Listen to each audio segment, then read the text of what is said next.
नमस्कार, आप देख रहे हैं राजीव टाइम्स। आपके साथ मैं हूं आराधना नामदेव। रुक करते हैं आज की मुख्य खबरों की ओर। आपको बता दें खबर सबसे पहले मध्य प्रदेश से, जहां मध्य प्रदेश की बहुचर्चित लाडली बहना योजना एक बार फिर सुर्खियों में है। इस बार वजह है योजना में की गई बड़ी कटौती, जिसके चलते इंदौर समेत प्रदेश के 5 बड़े शहरों से हजारों महिलाओं को बाहर कर दिया गया है। सरकार की तरफ से दी गई जानकारी के अनुसार करीब 3 लाख महिलाओं को योजना की पात्रता सूची से हटा दिया गया है।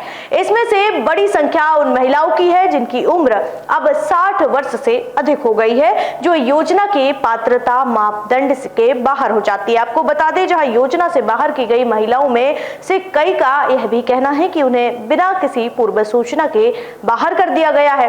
कुछ को अन्य सरकारी योजनाओं से मिलने वाले लाभों के चलते हटाया गया है, जिससे उनकी जो कुल सहायता निर्धारित सीमा से अधिक हो गई थी। इंदौर, भोपाल, ग्वालियर, जबलपुर और उज्जैन जैसे शहरों में इस फैसले के खिलाफ महिलाओं में खासा आक्रोश देखा गया है।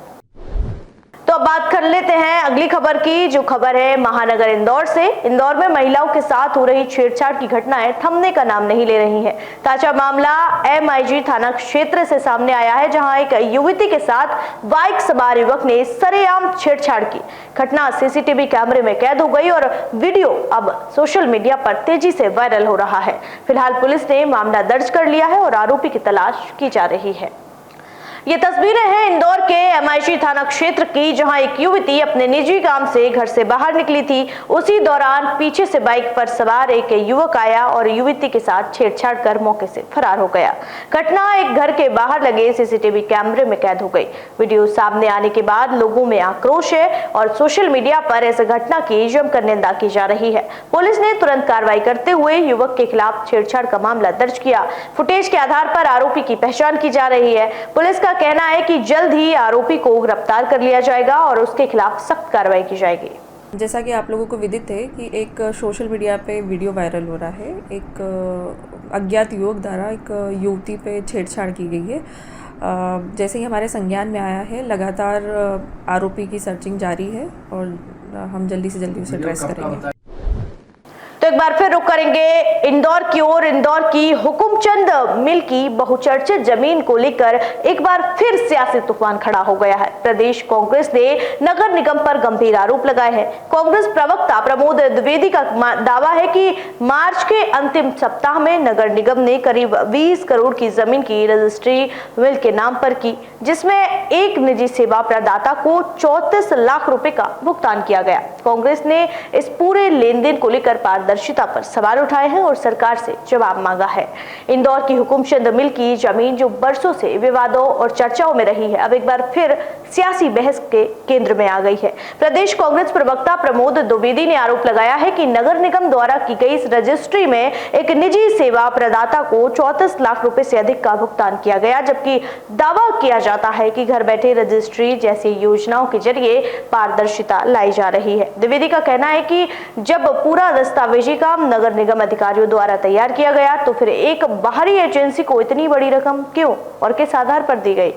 उन्होंने इस रजिस्ट्री प्रक्रिया को लेकर नगर निगम और निजी सेवा प्रदाता की भूमिका पर सवाल उठाते हुए कहा कि क्या यह प्रक्रिया सिर्फ औपचारिकता थी या इसके पीछे आर्थिक स्वार्थ छिपे थे। कांग्रेस ने इस पूरे मामले की स्वतंत्र जांच की मांग करते हुए इसे जनता की गाढ़ी कमाई का दुरुपयोग करार दिया है। गौरतलब है कि हुकुमचंद मिल की जमीन बरसों से योजनाओं, कब्जों और ट्रांसफर को लेकर विवादों में रही है। अब इस रजिस्ट्री को लेकर सवाल उठ रहे हैं। न सिर्फ नगर निगम की कार्य प्रणाली पर प्रश्न चिन्ह लगाते हैं, बल्कि प्रशासनिक पारदर्शिता पर भी बहस छोड़ते हैं। रजिस्ट्री करवाने वाले गृह निर्माण मंडल हैं, करने वाले नगर निगम हैं। दोनों ही विभाग स्वयं रजिस्ट्री करते हैं। उनके पास कानून के जानकारों की, विधि विभाग की और संपदा की टीम है। एक सेवा प्रदाता के माध्यम से जो रजिस्ट्री की जाती है, उसमें उसे कमीशन मिलता है। ये कमीशन 100 रुपये पर 101.65% होता है। इस प्रकार से इसमें जो 20 करोड़ 77 लाख से अधिक के स्टाम्प लगे हैं, उसमें उसे कमीशन के रूप में 34,27,382 रुपये प्राप्त हुए हैं। अगर गृह निर्माण मंडल और नगर निगम स्वयं इस रजिस्ट्री को करते, जो अधिकार है, सरकार की जो व्यवस्था है, सरकार जो विज्ञापन और इश्तिहार जारी करती है उसके अनुसार तो ये पैसा सरकार के खजाने में बच जाता और कमीशन नहीं मिलता। कमीशन नहीं मिलता मतलब सरकार के खजाने में पैसा रहता। आर्थिक नुकसान पहुंचाया है गृह निर्माण मंडल के अधिकारियों ने। उनका यह कृत्य लोकायुक्त में ले जाने का और प्रकरण दर्ज कराने का है। मैं मंगलवार को इस पूरे मामले को लोकायुक्त में ले जा रहा हूँ। तो रुक करेंगे अगली खबर की ओर, जहां राजधानी भोपाल में ऐशबाग आरओबी निर्माण कार्य की धीमी रफ्तार पर नगरीय विकास मंत्री विश्वास कैलाश सारंग सख्त नजर आए हैं। आज उन्होंने फ्लाईओवर के निर्माण कार्य का निरीक्षण किया और मौके पर मौजूद अधिकारियों की क्लास लगा दी। मंत्री ने स्पष्ट निर्देश दिए हैं कि 15 जून तक पूरा कार्य हर हाल में पूरा होना चाहिए। भोपाल के ऐशबाग इलाके में बन रहे फ्लाईओवर का आज नगरीय विकास मंत्री विश्वास कैलाश सारंग ने मौके पर जाकर निरीक्षण किया। निरीक्षण के दौरान उन्होंने फ्लाईओवर निर्माण में हो रही देरी पर गहरी नाराजगी जाहिर की है। मंत्री ने कहा है कि तय समय सीमा के भीतर काम पूरा नहीं हो रहा है, जो बिल्कुल स्वीकार्य नहीं है। उन्होंने अधिकारियों को स्पष्ट निर्देश दिए हैं कि जून के दूसरे सप्ताह तक फ्लाईओवर का काम पूरी तरह से समाप्त होना चाहिए। मंत्री ने जानकारी दी है कि 95% कार्य पूरा हो चुका है और शेष कार्य 15 जून तक पूरा कर लिया जाएगा।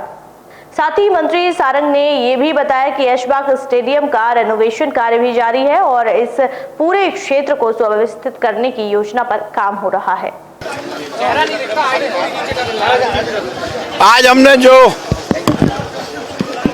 हम ऐशबाग स्टेडियम पर फ्लाईओवर बनवा रहे हैं उसका निरीक्षण किया है।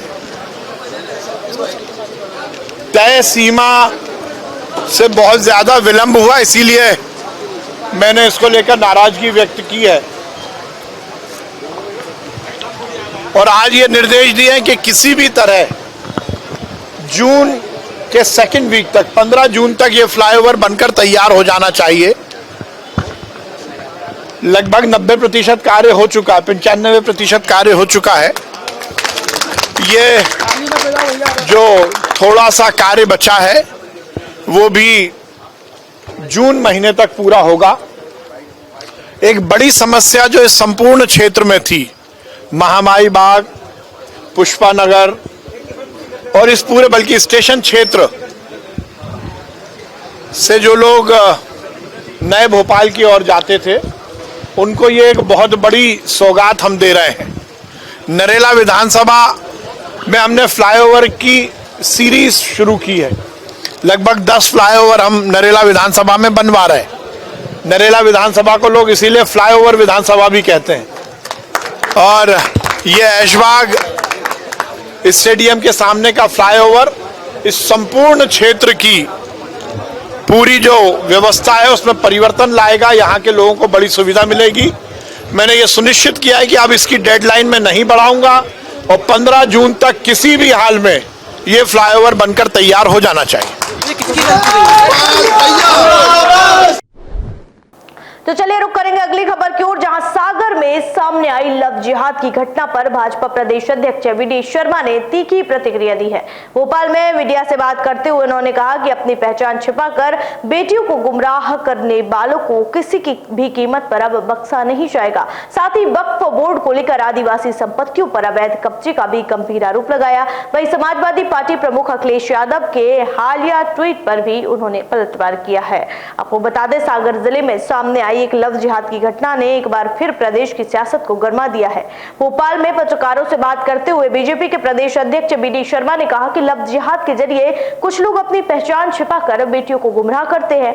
ऐसे लोगों को छोड़ा नहीं जाएगा।